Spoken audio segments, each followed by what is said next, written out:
Alright, so I couldn't think of a better title, so we're going with If Then, the Logic of Analysis. I should probably introduce myself. My name is Mike Sconzo. I am currently unemployed officially. Today I am presenting as a employee or member of Visible Risk. So the question slide, you're more than welcome. Email me, Sconzo, SCONZO, at visiblerisk.com.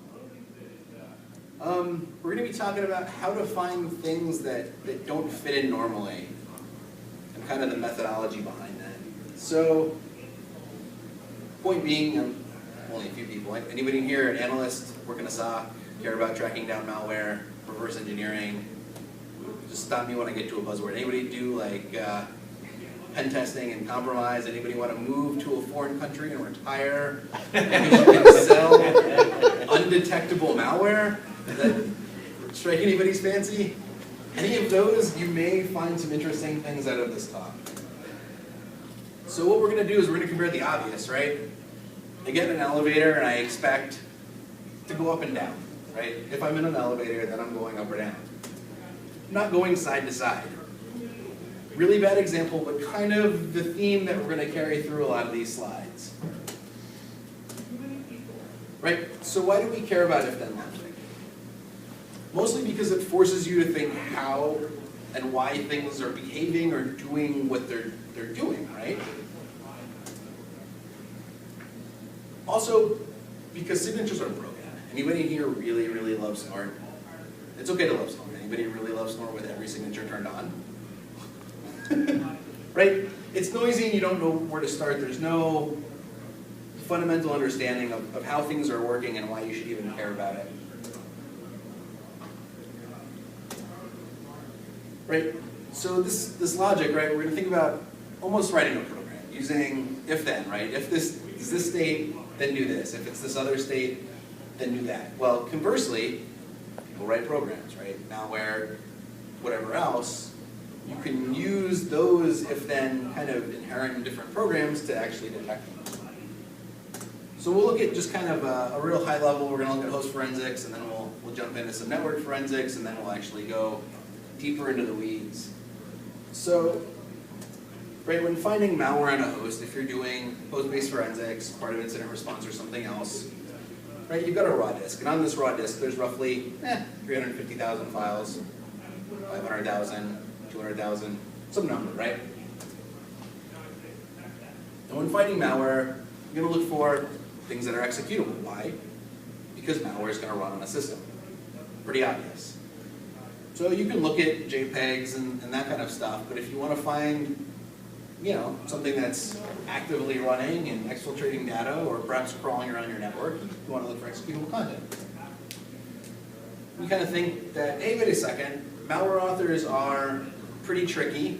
They're going to maybe masquerade as something in the system directory, maybe they're going to try and hide in some sort of user temporary directory. Right, so by asking these two questions, we've narrowed it down from 350,000 files to roughly 2,300. And then you think to yourself, well, malware is generally pretty purpose-built, right? It's going to maybe accept some command, and it's going to perform an activity. It's going to send the results out, and maybe it will beacon for updates. You could probably do all of that in less than 100K. So by asking these three questions, right? Looking for executables in one of these directories that's less than 100K, we've gone from 350,000 to 1,400 files. Now we ask our final question. Well, let's look for, you know, executable content with entries in this user assist registry key. Right? So now we've gone from 350,000 to 3, right? Not by using signatures, but by like asking logical questions, this if-then, right? Normal executables, right, that are in one of these directories that are small, with evidence in this registry key, right, no signatures needed, and it turns out, in this particular case study, that those were actual 3 different pieces of persistent malware, right?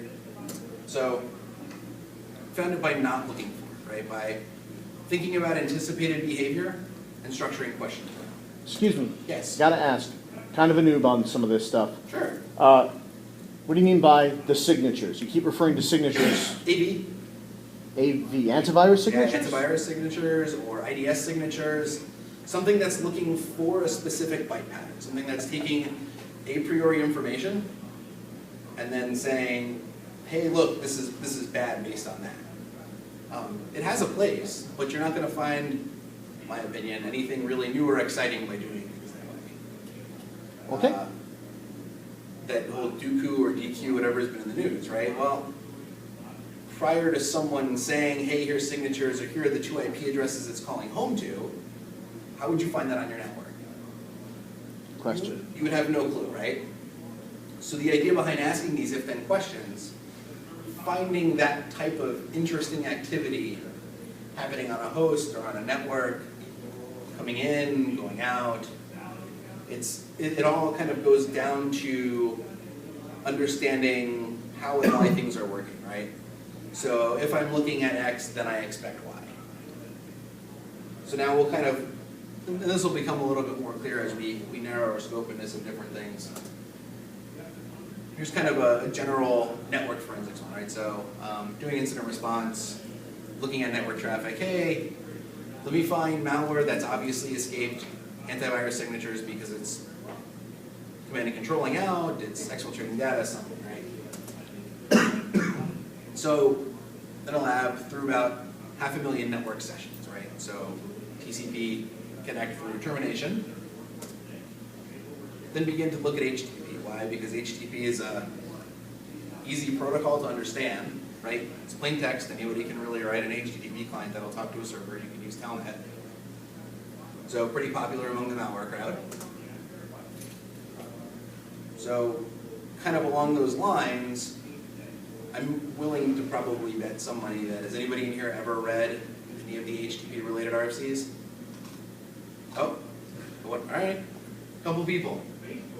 That's way more than any attacker has ever read, I guarantee you. They suck at reading RFCs. So you can look for, and we'll go into deeper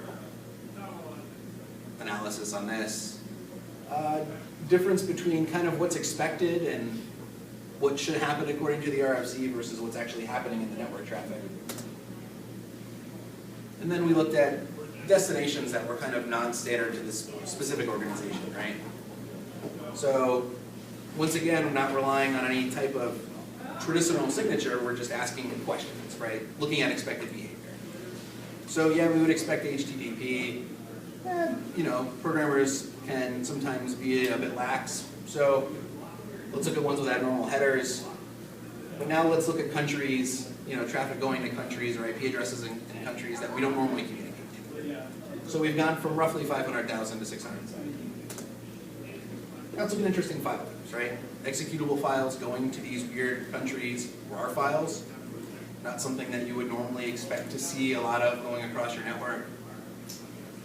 So we narrowed it down from 500,000 to 200. And what actually happened was 195 of those was actual like botnet communication and other communication that was not picked up by any traditional signature-based technology, right? So just by asking questions, you can do this in Wireshark, you can do this in tons of free software. Okay, so let's narrow down a little bit. Let's look at some protocol analysis. So you can carry on this if-then logic into protocols. So you can do it workflow-wise, right? Host forensics, network forensics. Well, now you can pick on specific protocols. I like to pick on HTTP. So 2 RFCs that were accepted, version 1.0, right, May of 96, version 1.1, June of 99. So pretty old, basic, right? Client server, you've got different methods or actions that a client can do or perform. It can, you know, get files, it can post information, it can get information from servers. There's a bunch of these different methods. And then in response to these client actions, the server issues a response code, right? Different 100s, different 200s, right? 400s, 300s, 500s, whether it's an internal server error, or there's something wrong with what the client sent, or everything's okay. The client server are also going to contain these headers, right? These headers are going to contain information. User agent string. Hey, this guy's using Firefox. This guy's using Internet Explorer, right? This is indicative of a 1.1 connection. This is indicative of a 1.0 connection. Yeah, we're sending you data. This is how the data is encoded. Whatever. right? Also with HTTP, it's used to transfer content. HTML files, right? Images, JPEGs, YouTube, Facebooks, all that stuff, all over HTTP. I don't know if you guys can see that. This is kind of what, right, the structure would look like. You get a request, and this one's actually looking for the K-Lite codec from freesoft.ru, and the server is going to respond, right? So when the client, give me this file, this is where I came from, you know, this is what I'm using as a web browser, in this case, Internet Explorer. So go in connection, keep alive, right? This one actually went through a Blue Coat proxy. The server says, hey, guess what? I'm running Nginx. It's Monday, April 12th, 2010. The information I'm going to give you back is this text.html, right? So you've got this communication structure. But let's look at some of the differences, right? So HTTP 1 versus 1.1. In 1.0, there was no MD5 header. There was no warning header, there was no connection header, no transfer encoding header, no host header, no 100 status codes, and a lot of other ones, right? So now let's think to ourselves, what if we're looking at network traffic and we see something designated, if we go back to the previous slide, right, on the top of the client, there's the HTTP/1.1. Well, what if we see HTTP/1.0 with any of these headers, right? Chances are it's not normal web browser traffic, right? It's something crafted, probably by malware. One of the favorite ones is they'll use 1.0 and they'll throw a host header, which if you're not familiar with the HTTP protocol, host header is virtual host, right? So it allows you to do multiple domain hosting off the same IP address. And they'll play with values in these headers as well. Right, so we can look at the behavior. What if they're missing headers, right? What if it doesn't identify itself as a user agent? Well, seeing HTTP traffic without a user agent is pretty suspicious, right? Maybe someone's trying to hide something. If you ever look at a lot of web traffic and you see HTTP, right, it usually has a user agent. Internet Explorer, Chrome, Firefox, Safari, iPods, they all say, hey, this is what I am, please believe me, and then whether or not you do, right? But what if it's missing them? What if the server doesn't tell you, well, this is what I'm running? Sometimes it's indicative of people trying to hide, right? So if I'm looking at HTTP 1.0, then I expect to see, or I don't expect to see these headers. If I'm looking at HTTP in general, then I expect to see, right, generally user agent headers and servers and kind of well-behaved traffic.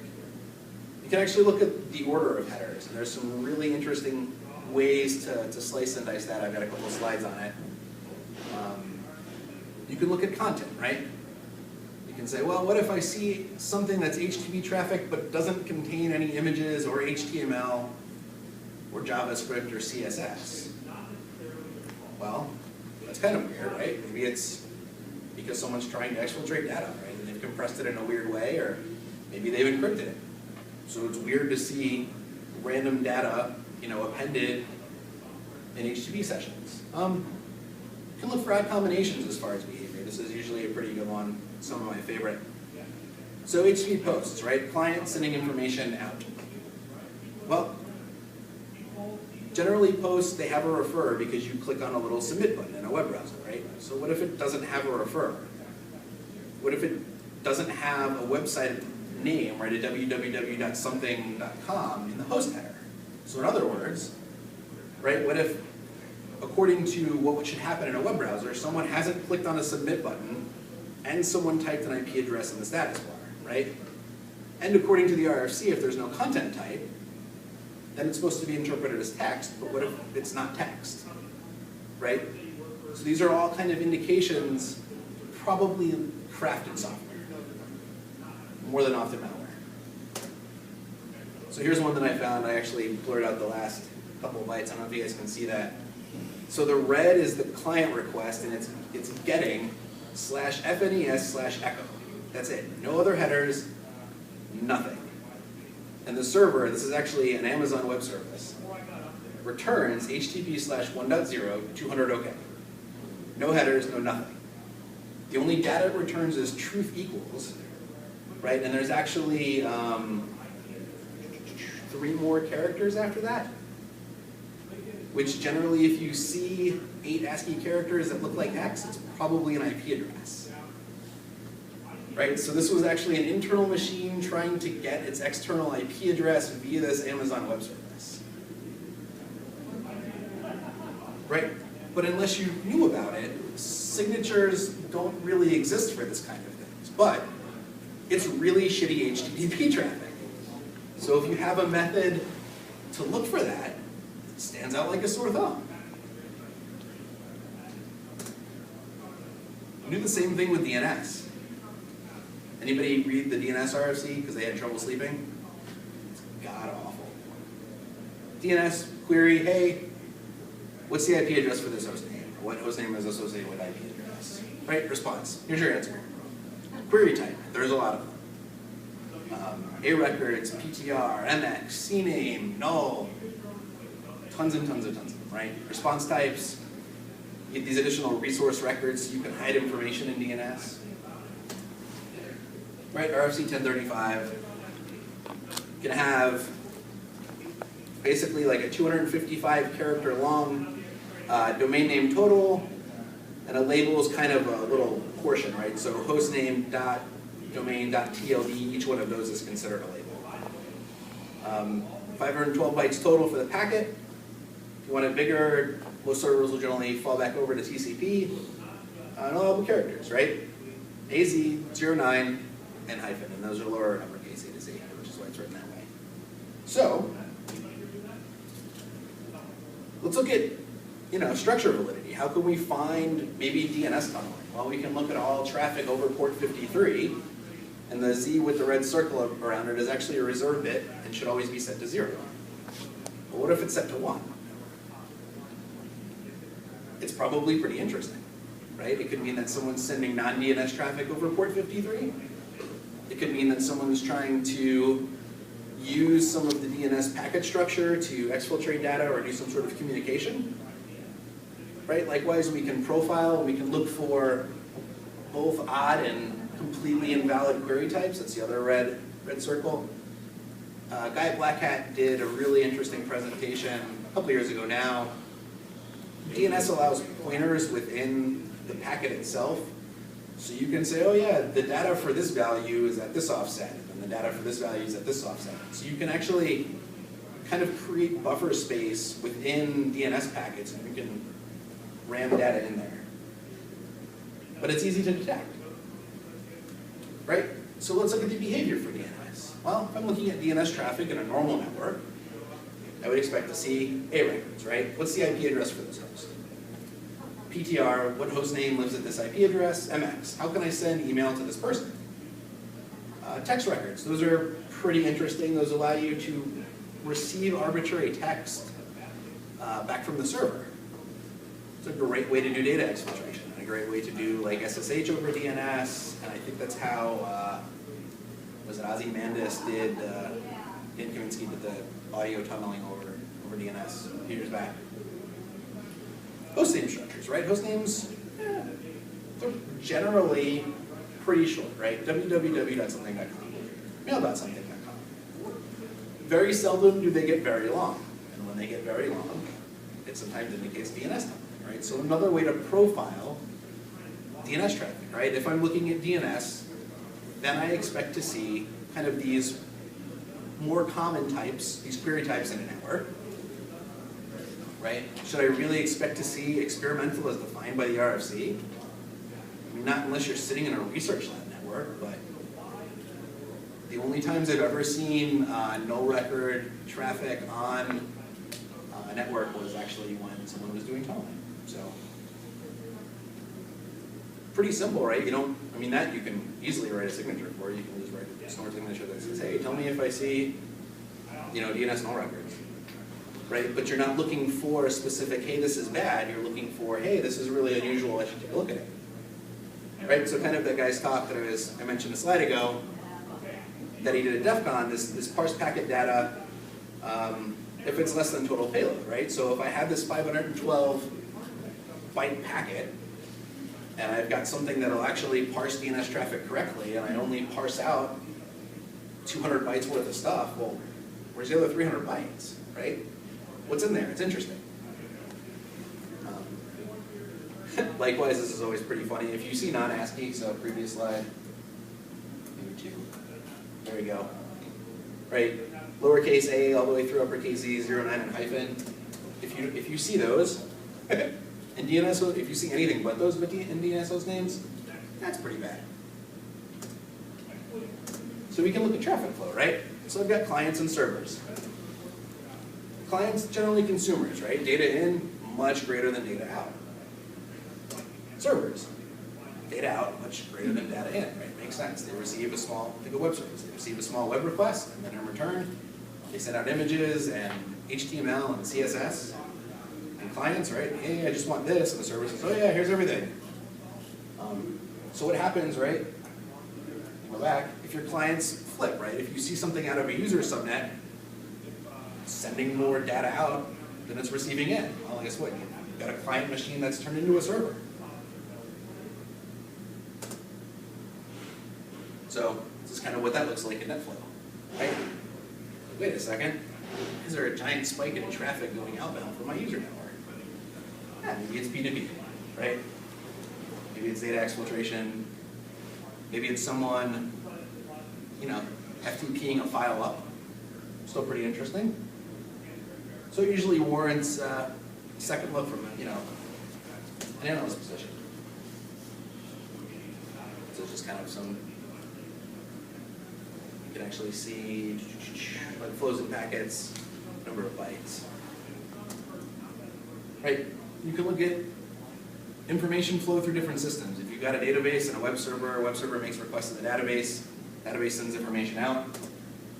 Well, why did our database send information out that wasn't received by the web server? Where'd it go? Right? So this is more fun. This is some of the stuff that I've been working on recently. Web browsers. Everybody loves using web browsers. Okay, so what I put together was a way to passively identify a web browser traffic. Why is that interesting? Because I could ask the question, show me all traffic that says it's Internet Explorer that doesn't behave like it. Because guess what? Then it's probably not Internet Explorer, right? It's probably malware. So these are all the web browsers I've got in my detection list so far. Aurora is not the, like the Google Aurora, the Adobe Aurora, Chinese hacking campaign. It's actually like an embedded web browser. In what? Pardon? In what? It's an embedded browser from what?